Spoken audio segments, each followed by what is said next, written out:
بغیر کسی کچھ دعا کے اس کو دفنا دیا گیا ہے اور وہ دفن ہو چکا ہے۔ ایک نئے باب کا آغاز ہونے جا رہا ہے، اور اگر یہ نیا باب واقعتاً اسی طریقے سے ہو جاتا ہے تو پھر آنے والے دن پاکستان کے لیے، پاکستانیوں کے لیے ایک ریلیف ہوگا، بہت بڑا ریلیف، بہت بڑی آکسیجن ہوگی، اور تمام پاکستانی جو ہیں وہ خوش ہو سکیں گے کہ ان کی لوٹی ہوئی دولت اور ان کے جو قومی مجرم تھے، قومی ملزم ہیں،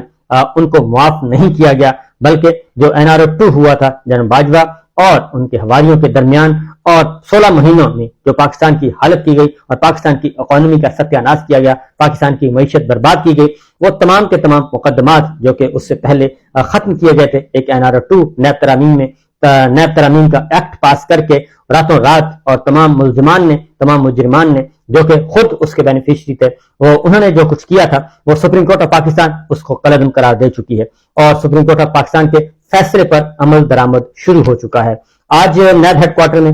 ایک اجلاس ہوا، بہت ہی اہم ترین اجلاس تھا، اور اس اجلاس میں جو نیب میں میچ فکسرز ہیں، جو سپاٹ فکسرز ہیں، ان کو بھی فارغ کرنے کا فیصلہ ہوا ہے، اور نیب میں نئے آفیسرز اور نیا خون انڈکٹ کرنے کی بھی بات ہوئی ہے، اور وہ جا کے وہ کچھ کرنے والے ہیں کہ جو ہم شاید جس کا تصور کیا کرتے تھے۔ اگر ایسا کچھ ہو جاتا ہے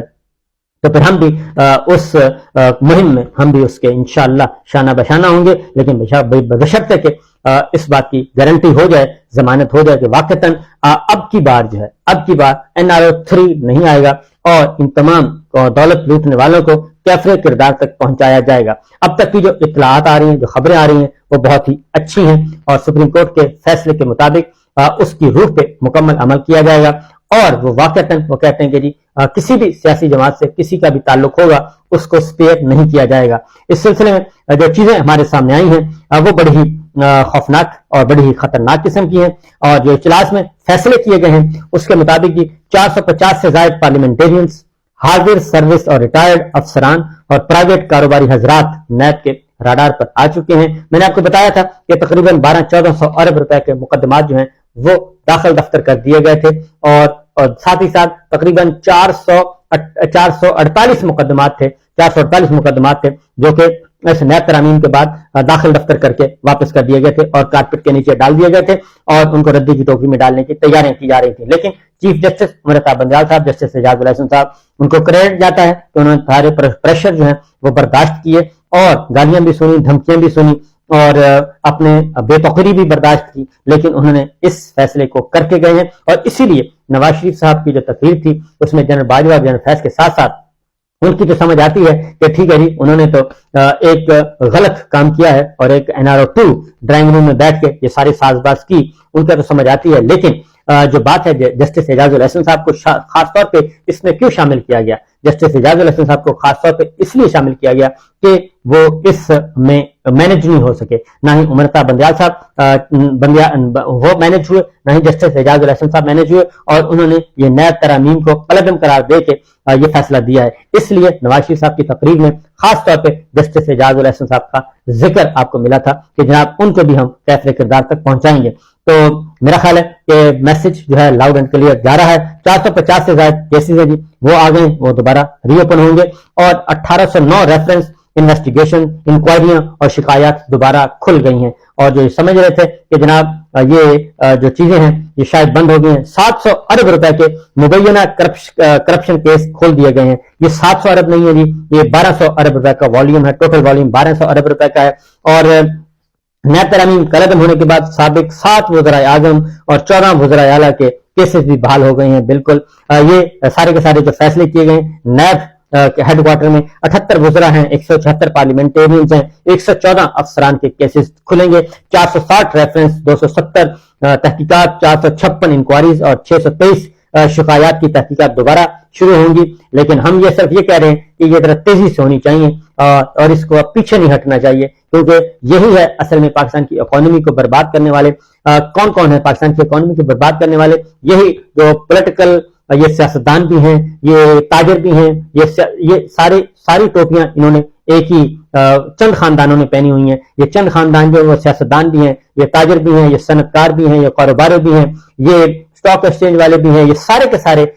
جو کاروباری لوگ ہیں یہ سارے اس میں چھپے ہوئے ہیں، یہ افسران بھی ہیں، یہ بیوروکریٹس بھی ہیں، اور ان کی آپس میں رشتہ داریاں ہیں۔ تو یہ چند خاندان ہیں، یہ چینی माफिया भी इसी में आता है, आटा माफिया भी इसी में आता है, पेट्रोल माफिया भी इसी में आता है, स्मगलिंग माफिया भी इसमें आता है, डॉलर माफिया भी इसमें आता है। ये सारे के सारे वो लोग हैं जो कि ये सब काम करते हैं। टैक्स चोर भी इसी में आते हैं, क्योंकि मैं और आप जो हैं वो अगर ईमानदारी से, दयानतदारी से टैक्स देते हैं दुनिया के किसी भी हिस्से में बैठ के, तो फिर अगर इनको कौन से सुरखाब के पर लगे हुए हैं कि ये टैक्स चोर बने और स्मगलिंग करें और सारी इलीगलिटीज जो है वो सारी की सारी इरेगुलरिटीज सारी काम ये करें। तो 460 रेफरेंस 270 तहकीकात ये सारी की सारी खुलने वाली है और हो चुकी हैं, दोबारा शुरू होंगी। और नैब कानून में तरमीम के बाद 486 रेफरेंस रुक गए थे, यानी कि ये तो वो थे जो कि तैयार थे जिनको, और इसमें शौकत अजीज काबीना के लोग भी शामिल थे, वो वज़रा भी शामिल थे, उनको भी कवर दे दिया गया था। तो शहबाज शरीफ, चौधरी शुजात हुसैन, हामिद नासिर चट्टा के केसेस भी बहाल, यूसुफ गिलानी, राजा परवेज अशरफ, शौकत अजीज के केसेस भी दोबारा बहाल, और साबिक सदर आसिफ जरदारी साहब, बिलावल भुट्टो साहब, मरियम नवाज साहबा, सलमान शहबाज, नुसरत शहबाज केसेस बहाल, परवेज अलाई, उस्मान बुज़दार, हमजा शहबाज, शहबाज शरीफ, असलम रईसानी के केसेस और अब्दुल कदूस बिजंजो, परवेज खटक, Mahmood Khan,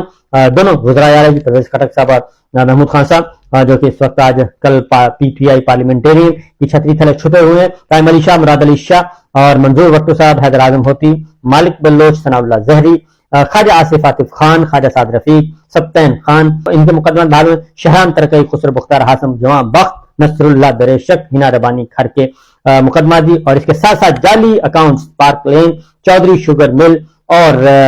helicopter, omni group, sugar mills case, चीनी स्कैंडल और कई बड़े मेगा करप्शन दोबारा खुल चुके हैं। पीपी के 89 मेंबरान और नून लीग के 62, तहरीक इंसाफ के 47 अफराद के केसेस बहाल हुए हैं। एमक्यूएम के 8 हैं और काफ लीग और जेयूआई के 12 हैं। साबिक अरकान पार्लियामेंट के खिलाफ केसेस खुल गए हैं। और इस सिलसिले में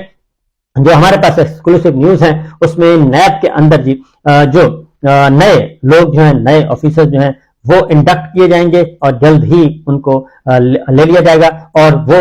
इनको, इन सारी चीजों को वो भी लुक आफ्टर करेंगे और चेयरमैन नैब भी करेंगे। लेकिन इसमें अगेन एक बात आपको बता दूं कि माजी की तरफ जो माजी के खदशात हैं, क्योंकि हमें खुशी बहुत होती है जब इस तरह की चीज होती है, क्योंकि हम ये इसी नैरेटिव की वजह से, यही नैरेटिव था जो कि जहां से हमारा गड़बड़ हुई, और उसकी वजह है कि जनाब बाजवा साहब ने इन सारे लोगों के साथ जिनके केसेस बिल्कुल तैयार थे और जिनको सजाएं होने वाली थी और रिकवरी होने वाली थी, और ये रिकवरी होनी थी, और ये सैकड़ों अरब रुपया का मामला था, ये रिकवरी होनी थी, और रिकवरी होने के बाद इनकी जान छूटती। जिन लोगों ने जेल की सलाखों के पीछे होना था उनको इख्तिदार के ईवानों में बिठाया गया और इख्तिदार के ईवानों में बिठा के उनकी पुष्टपनाही की गई, और जिसके नतीजे में ये हुआ कि रियासत भी फंस गई और हमारे इदारे भी, और सब के सब बंद गली में जाके चले गए। और एक ऐसी डील की उन्होंने, हिडनली एक डील की, और जिसको जो गले पड़ गई, और वो ऐसी गले पड़ी कि पाकिस्तान में इस वक्त हर तरह का पाकिस्तान में बहरान है, मुआशी बहरान है, सियासी बहरान है, अदालती बहरान है, आईनी बहरान है, साफ्ती बहरान है, वकालती बहरान है, हर तरह का बहरान है। और एक आम आदमी जो है, आम आदमी, इससे कोई और मुतासर नहीं हुआ, कोई मालदार मुतासर नहीं हुआ, कोई सियासतदान मुतासर नहीं हुआ, कोई बड़ा ब्यूरोक्रेट मुतासर नहीं हुआ, कोई बड़ा सहाफी मुतासर नहीं हुआ, बल्कि जिनकी जिंदगियां अजाब बनी है और जिनके जीना दुभर हो गया, वो एक आम आदमी है, आम शहरी है, वो तनख्वाहदार तबका है, वो मजदूर है, वो मिडिल क्लास का है, वो प्राइवेट जॉब करता है या वो सरकारी नौकरी करता है, वो मुतासर हुए हैं, जो कम आमदनी वाले लोग थे और जो सफेद पोश लोग थे, जो एक ईमानदारी के साथ महदूद वसाइल में भी अपनी जिंदगी गुजार रहे थे। लेकिन एक ऐसा तूफान महंगाई का आया है कि जिसको कंट्रोल करने के बजाय सब चीजों को खुला छोड़ दिया गया। यहाँ पे आटा माफिया, उसको खुली छुट्टी है, चीनी माफिया को छुट्टी है, पेट्रोल माफिया को छुट्टी है, डीजल माफिया को छुट्टी है, डॉलर माफिया को छुट्टी है, हर तरह की। और हर सुबह चले जाएं आप, किसी भी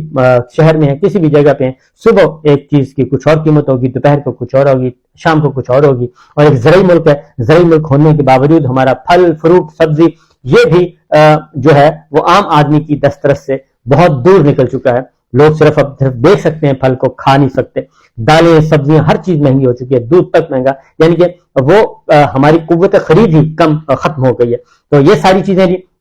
अगर ये सब कुछ हो जाता है और पाकिस्तान के अंदर एहतसाब का निजाम सही तौर पे कामयाब हो जाता है, तो मेरा ख्याल है कि सब के सब लोग जो है अप्रिशिएट करेंगे और पाकिस्तान भी तरक्की करेगा। क्योंकि ये कॉन्सेप्ट क्या है, ये रूल ऑफ लॉ है, कानून की हुक्मरानी। जब कानून की हुक्मरानी होगी, कानून की नजर में सब बराबर होंगे, तो मेरा ख्याल है उसके बाद किसी और चीज की जरूरत नहीं होती और फिर खुशहाली भी आती है। ये नहुसत जो इस वक्त तारी है पूरे मुल्क में, यह खत्म हो जाएगी। एक बात जरूर मैं अपील करूंगा, रिक्वेस्ट करूंगा